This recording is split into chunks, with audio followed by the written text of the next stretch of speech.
Di sini saya akan menjelaskan mengenai DM tipe 1 dengan mind mapping patofisiologinya.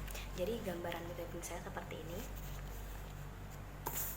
Kemudian untuk urutan mind mapping saya di sini ada mekanisme dari diabetes mellitus tipe 1. Yang pertama di sini ada patofisiologi, kemudian di sini penyebab, kemudian ada autoimun, kemudian di sini ada kerusakan sel pankreas, kemudian di sini ada kegagalan dalam produksi insulin, kemudian di sini ada gula darah tidak bisa masuk ke dalam sel, kemudian di sini ada glukosa yang tinggi, kemudian langsung terjadi diabetes mellitus tipe 1.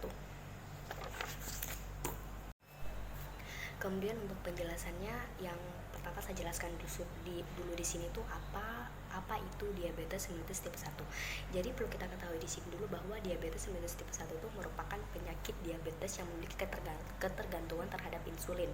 Di mana penyakit diabetes mellitus tipe 1 ini memiliki jangka waktu yang panjang terjadi karena pankreas yang sudah tidak bisa memproduksi insulin lagi. Kemudian masuk ke patofisiologinya. Jadi patofisiologi dan penyebab dari diabetes mellitus 1 di sini, patofisiologinya di mana di sini tuh mengalami penurunan sekresi insulin yang diakibatkan oleh antibodi rusaknya sel pankreas yang merusaknya sel beta pankreas. Kemudian untuk penyebab, jadi penyebab dari diabetes mellitus 1 ini diakibatkan karena ketidakmampuan si sel pankreas ini untuk memproduksi insulin lagi. Kemudian masuk ke mekanisme. Jadi mekanismenya itu yang pertama ada autoimun, di mana autoimun ini ini merupakan sistem kekebalan tubuh yang dapat menyerang atau merusak sel-sel hidup atau sel-sel sehat dalam tubuh. Kemudian masuk ke sel beta pankreas yang rusak. Jadi sel beta pankreas yang rusak ini diakibatkan oleh autoimun. Jadi kembali lagi ke autoimun. Jadi autoimun di sini ini merusak, seperti yang saya jelaskan tadi, merusak sel-sel yang hidup, sel-sel sehat dalam tubuh. Jadi di mana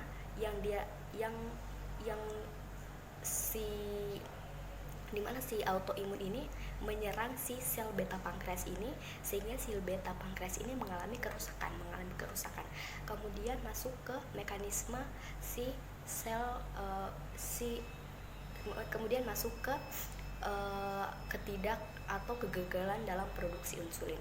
Jadi di sini kegagalan dalam produksi insulin ini diakibatkan karena adanya karena kerusakannya si sel beta pankreas dan dari si autoimun. Jadi karena si autoimun ini menyerang si sel beta pankreas, sehingga si sel beta pankreas ini rusak, sehingga si sel beta pankreas ini sudah tidak dapat menghasilkan memproduksi insulin lagi. Bisa menghasilkan atau memproduksi insulin tapi dengan yang rendah, menghasilkan dengan rendah atau sedikit gitu. Kemudian masuk ke dimana si glukosa ini tidak masuk ke dalam sel.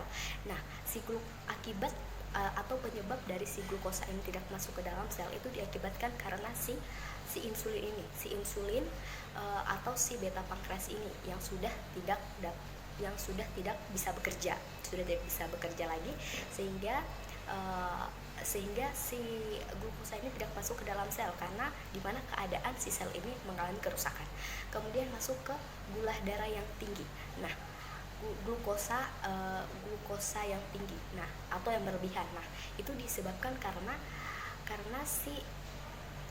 yang tadinya si glukosa ini tidak masuk ke dalam sel, sehingga si glukosa ini masuk ke dalam darah dan mengalami penumpukan, dan sehingga si glukosa ini menumpuk di darah dan terjadilah